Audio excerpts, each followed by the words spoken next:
কখনো যৌনবাহিত রোগের বিজ্ঞাপন, কখনো বা বিভ্রান্তিকর শিরোনাম ও ফটোকার্ড। জাতীয় নাগরিক পার্টির কেন্দ্রীয় নেতা তাসনিম জারাকে কেন্দ্র করে সামাজিক যোগাযোগ মাধ্যমে এ সকল ধারাবাহিক অপপ্রচারের চিত্র উঠে এসেছে একটি গবেষণা প্রতিবেদনে। তথ্য যাচাইকারী সংস্থা ডিসমিস ল্যাব কর্তৃক পরিচালিত এই বিশ্লেষণে দেখা গেছে গত 6 মাসে পরিকল্পিতভাবে মিথ্যা তথ্য, বিকৃত ছবি এবং কৃত্রিম বুদ্ধিমত্তা নির্ভর ভিডিও অডিও ব্যবহার করে একটি সুসংগঠিত সাইবার ক্যাম্পেইন পরিচালনা করা হয়েছে।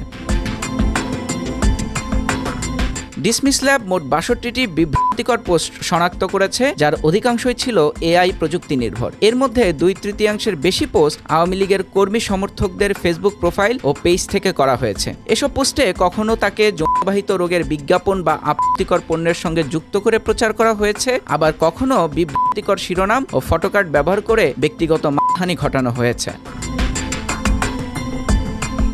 গবেষণায় দেখা যায় পোস্টগুলো মোট 29,693 বার শেয়ার হয়েছে এবং দেখা হয়েছে 74,32,900 বার। এছাড়াও মোট 4,78,634টি প্রতিক্রিয়া এবং 34,957টি মন্তব্য এসেছে পোস্টগুলোতে, যার বেশিরভাগই ছিল অবমাননাকর ও যৌন ইঙ্গিতপূর্ণ। গবেষণায় পাওয়া তথ্য অনুযায়ী এসব পোস্ট এসেছে ফেসবুকের 62টি পেজ ও প্রোফাইল থেকে, যেগুলো নিয়ন্ত্রণে রয়েছে মোট 133 জন অ্যাডমিন। এর মধ্যে 102 জন অবস্থান করছেন বাংলাদেশে, আর বাকিরা যুক্তরাজ্য, সৌদি আরব, ওমান, মালয়েশিয়া, পর্তুগাল সহ বিভিন্ন দেশে।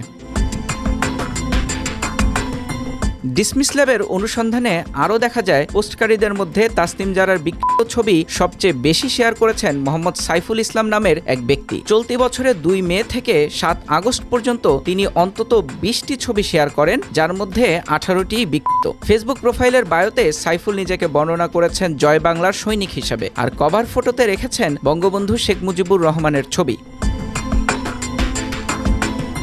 আওয়ামী লীগ 23, বঙ্গবন্ধু অ্যাভিনিউ, বাংলাদেশ আওয়ামী মুজিববাদী লীগ বা স্বঘোষিত মুজিব সৈনিক নামক বিভিন্ন ফেসবুক পেজ ও প্রোফাইল থেকে তাসনিম জারার বিকৃত কন্টেন্ট ছড়ানো হয়েছে বলে জানা যায় এ অনুসন্ধানে।